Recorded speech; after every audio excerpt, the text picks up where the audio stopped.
슬슬 불장의 향기가 모락모락 나고 있습니다. 불장하면 떠오르는 명확한 특징이 하나 있습니다. 바로 불장이 오면 사람들이 너나 모여 다음 불장 때는 과연 어떤 섹터가 가장 핫할 것이냐 하는 뜨거운 논쟁을 시작한다는 건데요. 레이어2가 대세가 될 것이다. 티파이 불장이 다시 한번 찾아올 것이다. 아니다!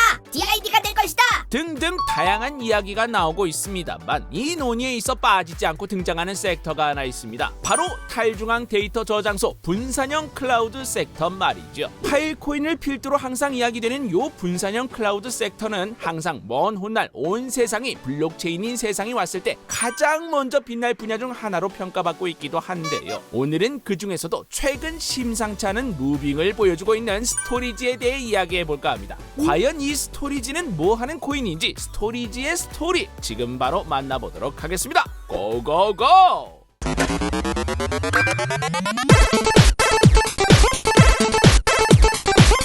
스토리지 바야흐로 빅데이터의 시대입니다. 현재 우리는 정보의 바다 위를 떠돌고 있다. 아니 떠돌다 못해 정보의 바닷물이 너무 많아서 허우적대는 시대에 살고 있다 해도 과언이 아닌데요. 하지만 이 바닷물 공급이 도대체 끝날 기미가 보이지가 않습니다. 생성형 AI니 뭐니 하면서 앞으로 인류가 사용할 데이터 양은 그야말로 하루가 다르게 떡떡떡 상할 것이 불보듯 뻔한 상황이기 때문이죠. 이에 따라 자연히 수혜를 받고 있는 시장이 있으니 맞습니다. 바로 데이터 저장 시장 말이죠. 실제로 이 시장의 대표 주자인 아마존 웹 서비스 AWS는 큰 수혜를 입고 있습니다. 많은 기업들은 요 AWS를 사용하는데 그야말로 억소리 나는 비용을 지불하고 있죠.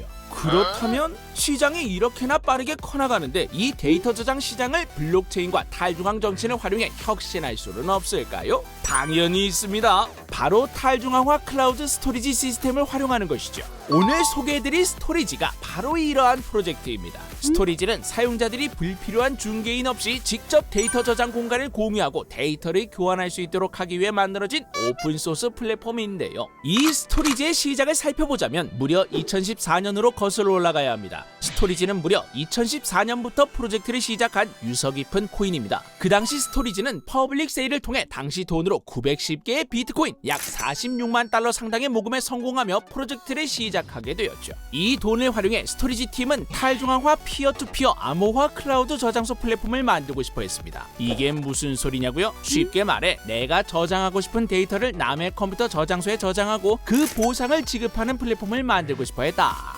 이 말씀 그 당시에는 이렇다 할 블록체인 기술이 없었기에 꽤나 애를 먹었지만 스토리지 팀은 개발에 개발을 거듭 2018년 말 드디어 정식 서비스를 시작합니다. 개발에 이렇게나 오래 걸렸던 스토리지는 그동안 어떤 기술을 개발해온 걸까요?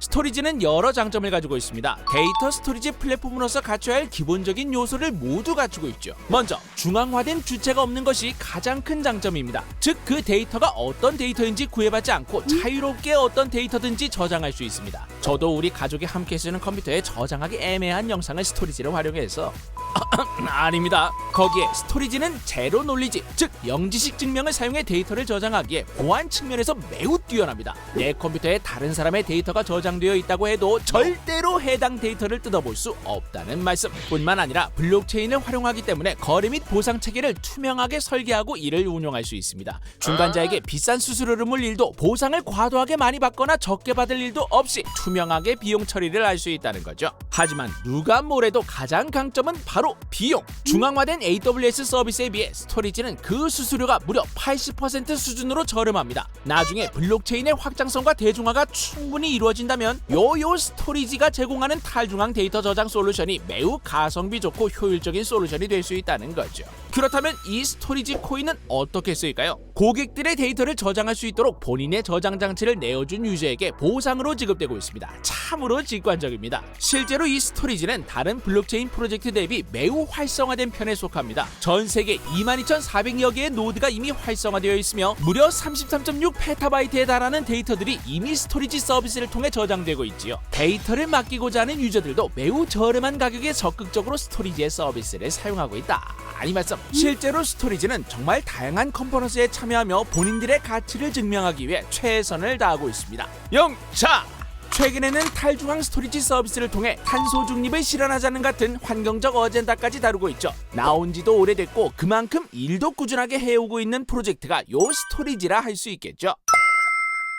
이처럼 나름 확실한 사업 모델과 성과를 가지고 있는 스토리지는 그 나이와 성과에 걸맞게 대부분의 이벤트를 거쳐왔습니다. 바이낸스, 코인베이스를 비롯 국내 대근본 거래소 업비트는 물론 빗썸 원화 상장에 이르기까지 사실상 의미 있는 대부분의 거래소에 이미 상장되어 있는 만큼 앞으로 상장 호재는 사실상 없다고 보는 편이 맞을 겁니다. 그렇다면 이제부터는 본격적으로 스토리지의 사업 성과, 많이 스토리지를 견인해 나갈 수 있다고 봐야 할 텐데요. 사실 형은 솔직히 잘 모르겠습니다. 과연 근시일 내에 수많은 데이터를 다루는 대기업들이 AWS의 편리함을 버리고 탈중앙 스토리지 섹터로 올까? 솔직히 의문이 듭니다. 그런 시대가 오려면 아직도 시간이 꽤나 남지 않았나 하는 생각부터가 드는 것이 사실이죠. 뿐만 아니라 사업이 적당히 성장하는 것 정도로는 토큰의 그 가치가 쉽게 녹아들지 않을 것 같은 생각도 있습니다. 어디까지나 데이터 제공자에 대한 보상으로 사용되는 토큰인 만큼 데이터 저장의 수요가 폭증해야만 토큰 가격 역시 폭등하는 시나리오가 그려질 텐데 과연 그런 일이 발생할 수 있을까도 한번 고민해봐야 하겠죠.